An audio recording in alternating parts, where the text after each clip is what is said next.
그렇게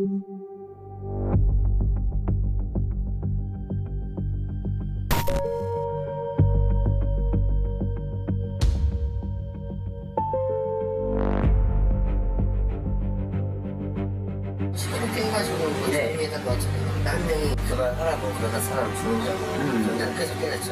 집단 폭행을 당해 숨졌다는 사실이 뒤늦게 알려져 논란이 일었습니다. 가해자가 사과나 뭐 이런 게 전혀 없어요. 처음부터 이게 다시 수사를 해가지고 이 억울한 죽음이 진실이 밝혀졌으면 좋겠다는 얘기죠.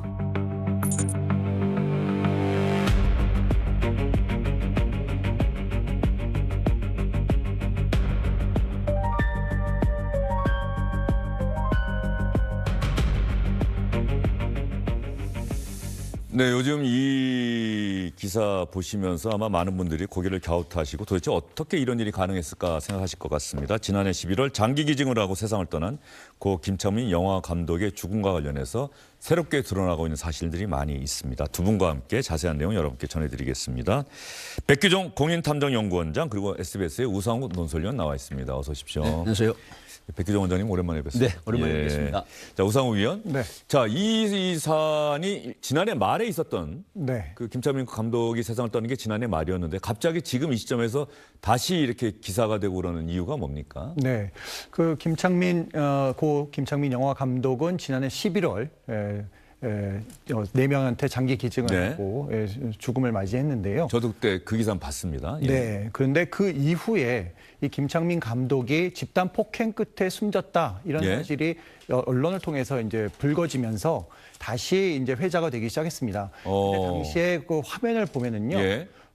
그냥 그 집단 폭행이 아니라 옆자리 손님들하고 소음 예. 문제로 시비가 붙은 끝에 이제 몸싸움이 일어나고 그랬는데 거기서 한 6명 정도가 있던 일행인데 그 사람들이 김창민 감독을 바깥으로 끌고 나간 뒤에 굉장히 발길질, 주먹질 이런 걸 하면서 일방적으로 폭행을 당해서 맞는 참혹한 영상이 공개가 됐거든요. 예. 그러다 보니까 저렇게 참혹하게 맞아 죽었는데 왜 이 사건이 이렇게 제대로 처리가 안 됐느냐 이런 여론이 비등하면서 이 문제가 다시 불거진 것입니다. 백규종 원장님, 네. 저 영상 보니까 지금 식당에서 일하시는 분, 사장님처럼 보이시는 분들 그 현장에 가까이 갔다가 돌아서는 모습이 보이고 네. CCTV에 다 찍혀 있는데 그렇습니다. 왜 지난해 말에 김창민 감독이 세상을 떠나고 그랬을 때는 바로 저런 것들이 수사가 되고 조치가 이루어졌어야 되는 거 아닌가요? 네, 사실 굉장히 부실 수사라고 예. 하는 부분을 이제 그 핀센트로 짚듯이 짚을 수밖에 없는데요. 예. 의원께서 말씀하셨지만 이 사건 발생이 일주일 만에 여러 명, 우리 이제 그 의원님 말씀하셨지만 6명 정도의 가해자 일행인데 그 중에 한 명만 특정을 해가지고 이제 그 검찰에 송치를 했습니다. 예. 물론 그 이유는 이 영장 청구를 처음에 했을 때 검찰이 이제 보안 수사를 요청해가지고 나중에 특정을 해서 2명을 송치를 했는데 결국 2명을 구속영장을 청구를 합니다. 그럼에도 불구하고 이제 법원에서 주거가 일정하고 증거인멸의 염려가 없어서 기각을 했었던 부분인데 예. 어찌됐든 간에 저런 부분들이 CCTV를 확인하거나 또 유족 김창민 감독이 이제 고 김창민 감독이 일주일 만에 사망을 하셨지 않습니까? 예. 그렇다고 하면 사람이 사망한 사건에 있어서는 철저한 수사 이런 부분들이 있어야 됨에도 불구하고 저렇게 부실 수사가 됐었다고 하는 측면이 있습니다. 예. 우상우 의원, 그러면 지금 백규종 원장도 잠깐 언급을 했습니다만 그때 경찰 수사가 제대로 안 된 게 맞습니까?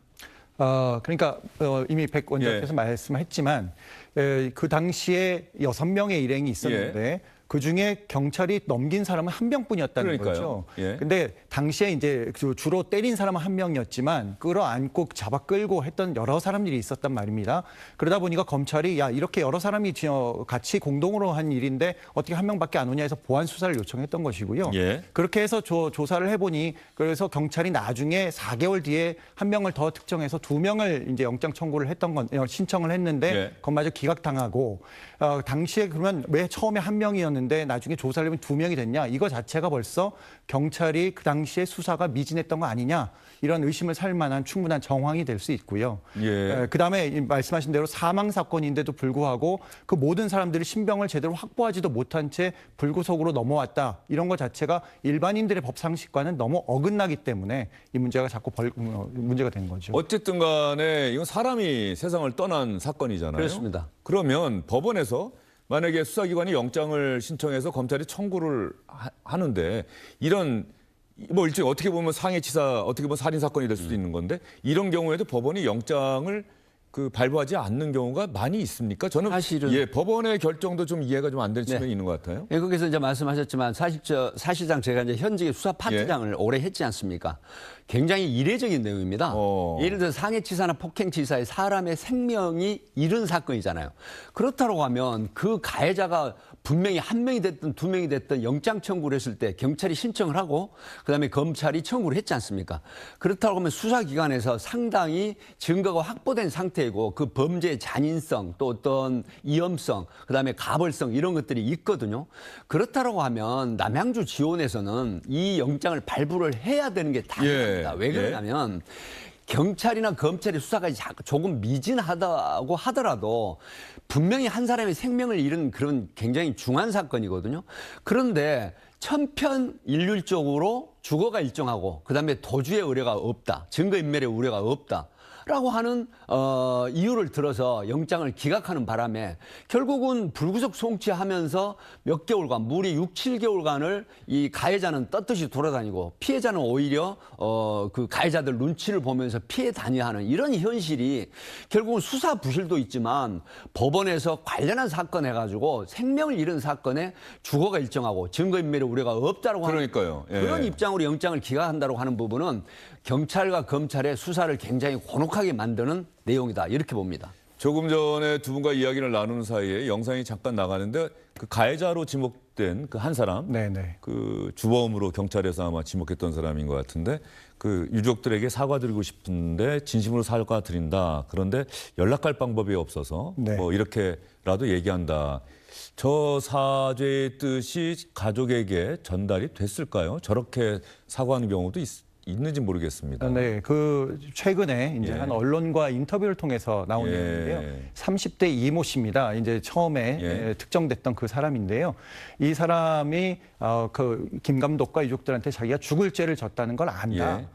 다만 당시에 자기는 해야 할 의도는 없었다. 그리고 이걸 이렇게 치고받는 상황까지 가지 않게 해서 정말 많이 노력을 했다는 것만 좀 알아달라. 이러면서 그렇지만 어쨌든 이게 지금 검찰 수사가 앞으로 진행될 것이고 그 수사 결과를 보면 아실 테니 그때까지만 좀 기다려 주십사. 뭐 이렇게 이제 인터뷰를 한 겁니다. 그러면서 당시에 자기가 사과와 합의의 뜻을 어떻게든 전달하고 싶었는데 연락처를 알 수가 없었고 그래서 수사기관을 통해서 전달을 하려고 했지만 여의치 않았다. 뭐 이렇게 얘기를 밝히고 있습니다. 자, 이런 상황에서 고 김창민 영화 감독의 가족, 유족은 어떤 생각을 갖고 있는지 여러분 함께 들어봐 주시죠. 같은 동네 살고 있는 입장에서 가해자들이 어떤 해코지를 할지도 모르고 사과 의사가 있다는데 무슨 의사가 있는지 모르겠다. 이제 와서라는 생각이 들죠. 빨리 수사 제대로 해주셨으면 하는 마음이고 저는 이게 퇴색되지 않았으면 좋겠어요. 자, 수사 제대로 해주셨으면 좋겠다. 내 가족이 갑자기 억울하게 세상을 떠나는데 왜 이런 일이 벌어졌는지는 정확하게 우리가 알아야 되는 건 아니냐. 그래야 세상을 떠난 내 가족도 마음 편하게 갈 수 있지 않겠느냐는 게 모든 가족의 공통된 마음일 텐데. 그러면 현재 수사, 이게 다시 알려지고 논란이 되면서 수사는 어떻게 진행이 되고 있는 겁니까? 네, 이제 지금 의정부 지검 남양주지청에서 검찰이 검찰이죠. 검찰이 이제 이거 직접 보안 수사를 하겠다 이렇게 나섰습니다. 형사 2부장을 팀장으로 해서 검사 3명, 수사관 5명을 전담팀으로 만들어가지고 이 문제에 대해서 보안 수사를 하겠다 이렇게 밝혔고요.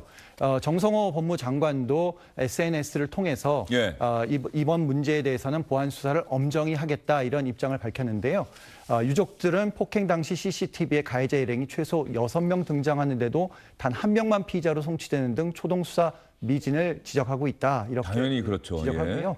여기에 잇따른 구속영장 기각으로 가해자들이 거리를 활보하는 참담한 현실에 유가족들의 정신적 고통과 불안도 큰 상태다. 검찰에서 전담팀을 구성해 보안 수사에 착수했으니까 유가족의 억울함이 한 점도 남지 않도록 하겠다. 이렇게 입장을 밝혔습니다. 정성훈 법무부 장관, 검찰의 보안 수사를 통해서 한 피해자와 유가족의 억울함이 남지 않도록 최선을 다하겠습니다라고 이야기를 했는데, 이 보안 수사권이라는 말을 아마 시청자분들 검찰개혁 그 국회 입법 과정에서 많이 들으셨을 텐데, 이 보안 수사권이 이제 앞으로 남은 과제인데 정성호 장관이 보안 수사를 명시를 했어요. 자, 검찰의 보안 수사를 통해서 김창민 영화 감독의 사망 사건과 관련한 진상이 이제 드러나게 될 것이다라고 이제 많은 분들이 또 기대하지 않겠습니까? 네. 이 보안 수사권이라고 하는 부분은 정치적인 진영 논리하고는 사실은 멀리 봐야 됩니다. 네. 사실은 그 국민 인권보호라든가 그다음에 이제 명백한 그 효율적 범죄 처벌 이게 대명제거든요. 경찰에서 1차 수사 기관이라고 저는 보통 평을 하는데 1차 수사 기관에서 인력이나 예산 문제도 있지만 또 법적인 문제가 있습니다. 피의자가 구속이 되면 10일간 경찰서에서 이제 조사를 하고 경찰에 그렇죠. 송치를 하거든요. 예. 그럼 검찰은 또 20일간, 10일 연장해서 20일간 수사를 할 수 있는데 현장에서 어떤 강력 사건이든 어떠한 사건이든 간에 수사를 할 때 미진한 부분이 반드시 1차 수사 기관에서는 생기기 마련입니다. 그러니까 예를 들어서 검찰이 1차 수사 기관으로 지정이 돼서 나중에 보안 수사를 요청하면 2차 수사 기관이 경찰이 될 수 있거든요. 예. 그랬을 때 과연 검찰이 1차 수사를 하고 그다음에 보안 수사 협력을 요청했을 때 경찰에서도 그 보안 수사에서 검찰이 찾아내지 못하는 범죄 혐의점을 찾아낼 수 있거든요. 네네. 그러니까 진영 논리라든가 이런 걸 떠나서 국민의 어떤 법 감정 그리고 효율적 범죄 처벌 그다음에 이제 국민 인권보호 피의자나 피해자 인권보호 이런 측면에서 이제 바라다 봐야 된다. 그래서 짧게 말씀을 드리면 보안 수사권은 저는 수사 경험이 굉장히 많은 사람으로서 필요하다. 이거는 진영 논리라든가 정치적 논리를 떠나서 국민의 인권 존중 내지는 명백한 범죄 혐의 그 캐치 그리고 법원에서 유죄 판결을 받게 하는 이런 부분이 경찰과 검찰의 수사 협력 보완해가지고 유죄를 끌어내는 중요한 이 상호 견제나 균형이 아니라 서로 보완하는 협력 기관이 돼야 되거든요. 그러면 결과적으로 이 피의자나 피해자 인권이 존중이 되면서 그다음에 국민들 법 감정이 존중되고 그다음에 명백한 범죄 사실이 드러나는 이런 지향점을 가지고 가야지 진영 논리라든가 어떤 정치 논리로 이 보안 수사권을 폐지한다. 이런 건 사실 굉장히 안 좋은 그런 결과를 도출할 수 있다. 이렇게 봅니다. 가장 중요한 것은 억울함이 남아있지 않도록 실체적 진실을 정확하게 밝혀내는 그렇습니다. 것. 그것을 위해서 과연 무엇이 도움이 될 것이냐 이걸 기준으로 바라봐야 되는 것이다라고 말씀하셨고 지금 말씀하실 때 보안수사권과 보안수사 요구권이 좀 이렇게 혼합돼서 말씀을 좀 하신 것 같긴 한데 이게 이제 앞으로 우리 남은 검찰 개혁의 한 과제인데 이번 사건에 대한 검찰의 보안수사가 앞으로 그 국회에서 논의가 될 보안수사 요구권 이게 존속이 될지 아예 폐지가 될지를 또 가르는 하나의 중요한 또 변곡점이 될 수도 있을 것 같아요. 네, 상황을 잠깐만 예. 좀 설명을 드리면요. 지금 현재는 보안 수사권이 검찰에 있습니다. 그런데 이걸 갖다가 이제 여권의 이른바 강경파에서는 이걸 완전히 다 없애야 된다. 원칙파라고도 하죠. 강경 수사권이 완전히 분리되기 위해서는 이걸 없애고 보안 수사 요구권만 남겨두겠다. 이렇게 지금 얘기를 하고 있습니다. 그러면 이제 말씀하신 대로 검찰은 직접 수사는 할 수가 없고 무슨 문제가 생기면 보안 수사 요구를 이제 경찰에 해야 되는데 이게 그러다 보면 수사가 경찰에 갔다 검찰에 갔다 하면서 이른바 핑퐁 수사가 돼서 시간이 오래 걸릴 수도 있다 이런 지적이 나오고 있거든요. 피해자 가족들의 고통은 그만큼 길어지는 거죠. 네, 예. 뭐 그런 문제점 지적들이 있어서 이제 중재안, 합의안 이런 걸 갖다가 지금 내놓으면서 서로 이제 여야 또 여권 일부와 검찰 이런 쪽에서 서로 이제 말을 지금 하고 있는 건데요. 지금으로서는 여당 원칙파에서는 완전히 없애는 쪽으로 지금 가고 있어서 없어질 가능성이 꽤 높은데요. 네. 거기에 대해서 조금 더 신중하게 이번 문제를 계기로 더 한번 들여다봐야 되고 검토를 해봐야 된다 이런 요구가 나오고 있는 겁니다. 국민에게 무엇이 도움이 되느냐? 검찰 개혁 정말로 중요한 주제이긴 한데 어떻게 하는 것이 구체적인 방안을 어떻게 하는 것이 국민에게 도움이 되느냐 이 관점에서 접근해야 된다. 대통령도 아주 예외적인 경우에는 허용하는 방안을 또 기자회견에서 얘기한 적도 있고. 예. 제가 짧게 말씀을 드리면요.